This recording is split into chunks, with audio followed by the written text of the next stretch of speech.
Hello everyone, I am Shilpa, and as part of the PR initiative, I would like to share some tips on how to prepare for the role of the Master of Ceremony. Now, as the MOC, you set the tone of the meeting. So make sure you set the energy of the meeting high, because there is nothing like a warm and an energetic greeting that can capture the attention of the audience. Energy, just like yawning, is very contagious, so make sure you spread the former and not the latter. Now, as the MOC, you get the maximum time to speak about the theme of the meeting. It is your chance to be creative here. There are different ways by which you can speak about the meeting theme. Now, let's talk about three different ways. The first one is you can do a small role play. Instead of speaking what you want to say, you can act it out. The second is by conducting a small quiz. Now, this is a great way because this also triggers conversation between you and the audience. Now, the third way is by prompting the audience to give you a response while you're speaking about the theme. This will break the monotonous tone in the speech.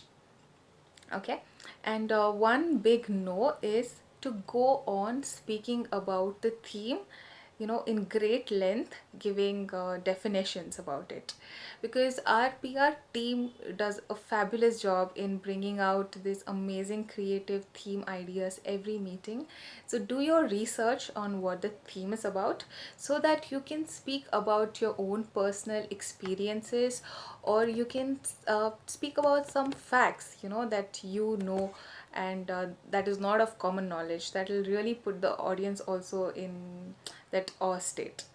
Now, the next segment is the introduction of the role takers. Now, here, use fewer words to uh, introduce the role takers, because you can save a great amount of time in this segment. Now, one way by which we introduce the role takers is by asking them a question. This is a great method. Make sure you have different sets of questions so that the response from the role takers doesn't seem very repetitive. Now, if you happen to fill in the spot of the MOC in the end, and if you don't have time to remember what each of the speakers told you, then what you can do is ask the speakers themselves to give a response on the question that you have asked, but uh, give them good guidelines as to what is the time they have to give this response, so that they don't overshoot on the time as well. Okay, now as the MOC, the next important segment would be to introduce the speakers. Now, this is very important because the speaker would have spent significant amount of time in preparing his or her speech of 5 to 7 minutes. So it is up to you to introduce them in a enthusiastic way, and to lead the audience also to do the same, because you are setting the stage for the speaker to come and speak next. And this really matters, because I can speak from experience that by this time as the MOC, you have spoken for quite some time, so you could be tired and your energy might dip. But remember, you have to revive the energy in the meeting. So give a warm and a very enthusiastic welcome to the speaker, so that the energy from there on doesn't drop anywhere. Like I said, it's contagious, so keep this in mind. And one more thing that I would like to speak about is your body language. Now, body language is something that we uh, we understand and we discover as and when we take up the role. So before you come on the stage, just practice how you're going to stand in front of the audience, and how your eye contact is going to be, and are you going to move from one end of the auditorium to the other, or are you going to stand at one place.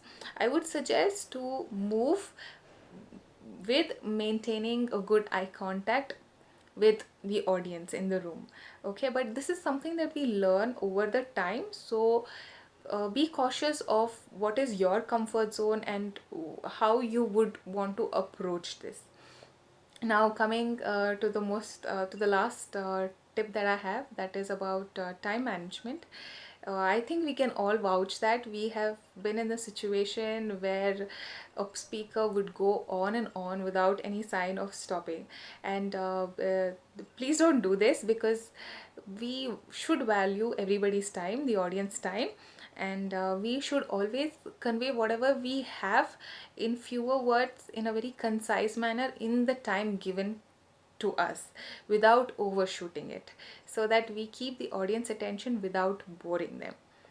So yes guys, and I firmly believe that we all learn from practice. So if so, make sure you take up this role more often. And if you get nervous, that's okay, because we all learn from our mistakes, and we all learn by attempting it. There is no shortcut to practice, and there is no shortcut to uh,